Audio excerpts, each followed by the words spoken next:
Welcome. Today we bring you the inspiring story of Charles Oliveira, a fighter who, despite a tough start and numerous obstacles, managed to become one of the best lightweight fighters in UFC history. Charles Oliveira was born on October 17, 1989, in São Paulo, Brazil. As a young boy growing up in poverty, Oliveira developed a passion for soccer and dreamed of becoming a professional player one day. Unfortunately, at the age of 7, Oliveira began suffering from abnormal heart murmurs and rheumatoid arthritis, which severely affected his ankles. As a result, Oliveira was hospitalized for 2 years, and doctors even told him that he could become paraplegic. Fortunately, with the support of family and friends, Oliveira received the necessary therapy and eventually made a full recovery. At the age of 12, Oliveira was introduced to jiu-jitsu and shortly thereafter began participating in tournaments. After several years of competition, he shifted his focus to MMA and entered the world of professional mixed martial arts in 2008. He achieved a perfect 12-0 record before joining the UFC in 2010, where he won his debut against Darren Elkins with a quick submission. After consecutive victories, Oliveira had mixed results in the octagon over the next 7 years. Du Bronx secured quality wins against fighters like Jeremy Stephens, Nick Lentz, and Miles Jury, mainly through submissions. However, Oliveira failed to reach the next level when facing top-tier fighters. He suffered defeats to stars such as Jim Miller, Cowboy Cerrone, Cub Swanson, Frankie Edgar, Max Holloway, Anthony Pettis, Ricardo Lamas, and Paul Felder. Not only did Oliveira lose these fights, but in most cases, he was either submitted or knocked out. Although he was known for his ground game and showed progress, something wasn't fully clicking, and he was overpowered by the best fighters. After the loss to Paul Felder in 2017, Oliveira was only 27 years old, but had already fought 17 times in the UFC with a record of August 1st 10. Despite always showing great potential, most fans thought he would never overcome that barrier and enter the title contention. Before his next fight, Oliveira left the Macaco Gold Team and joined Shootbox Diego Lima in São Paulo. Oliveira already had world-class Brazilian jiu-jitsu skills and retained Jorge Patino as his jiu-jitsu coach, but the team change gave him a better opportunity to become a more versatile fighter, especially in striking.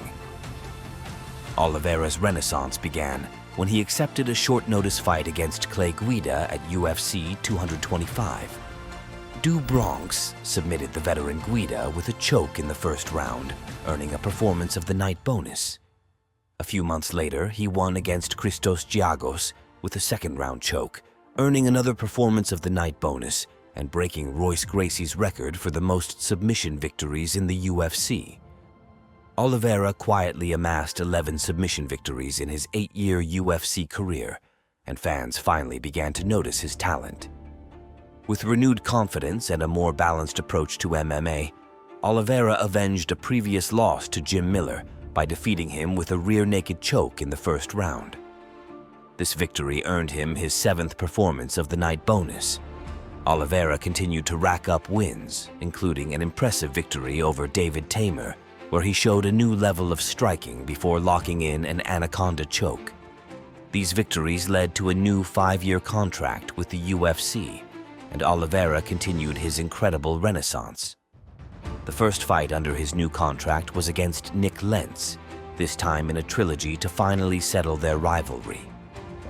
Oliveira achieved his first TKO victory in the octagon against Lentz, concluding their trilogy.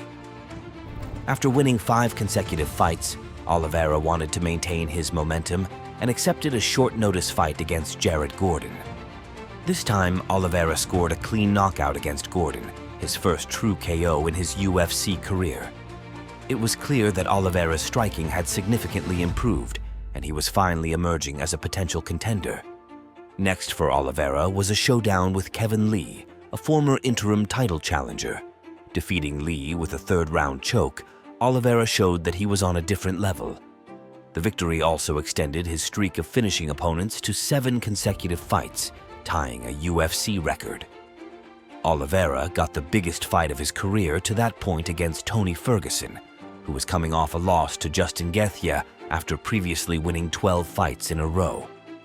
With a win, Ferguson could get back into title contention, but Oliveira knew he could take his place if he defeated Ferguson. Not only did Oliveira win, but he completely dominated El Cucuy, nearly breaking his arm early in the fight and showcasing an evolved striking game to earn a unanimous decision victory. At that point, Khabib Nurmagomedov vacated the lightweight title and retired from the sport. In response, the UFC organized a fight between Charles Oliveira and Michael Chandler for the vacant lightweight title. Chandler came in with an impressive career outside the octagon as a 3-time Bellator champion and had a big win in his UFC debut over Dan Hooker via TKO.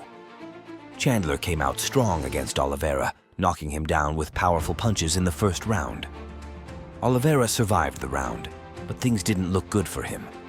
Everyone expected Oliveira to change his strategy and try to take Chandler down in the second round, but Oliveira did the opposite.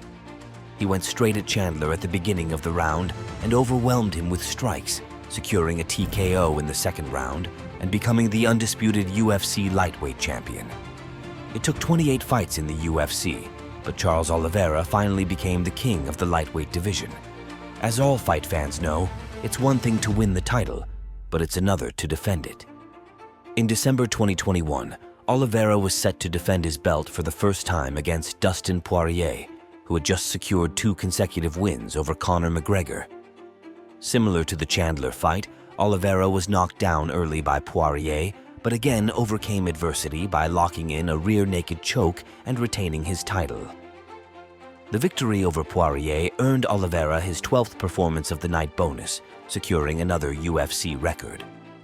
Oliveira's next fight was a title defense against Justin Gaethje, another heavy hitter with excellent wrestling skills. Unfortunately, just one day before the fight, Oliveira weighed in at 155.5 pounds, half a pound above the limit. Since he failed to make weight for the title fight, the UFC stripped him of the belt. Oliveira continued to fight Gaethje as the best lightweight in the world, but could not reclaim the title. Oliveira overcame Gaethje, submitting him with a rear naked choke in the first round and earning his 18th performance of the night bonus, another UFC record. Although not officially the champion, Oliveira remains undoubtedly the best lightweight fighter in the world today.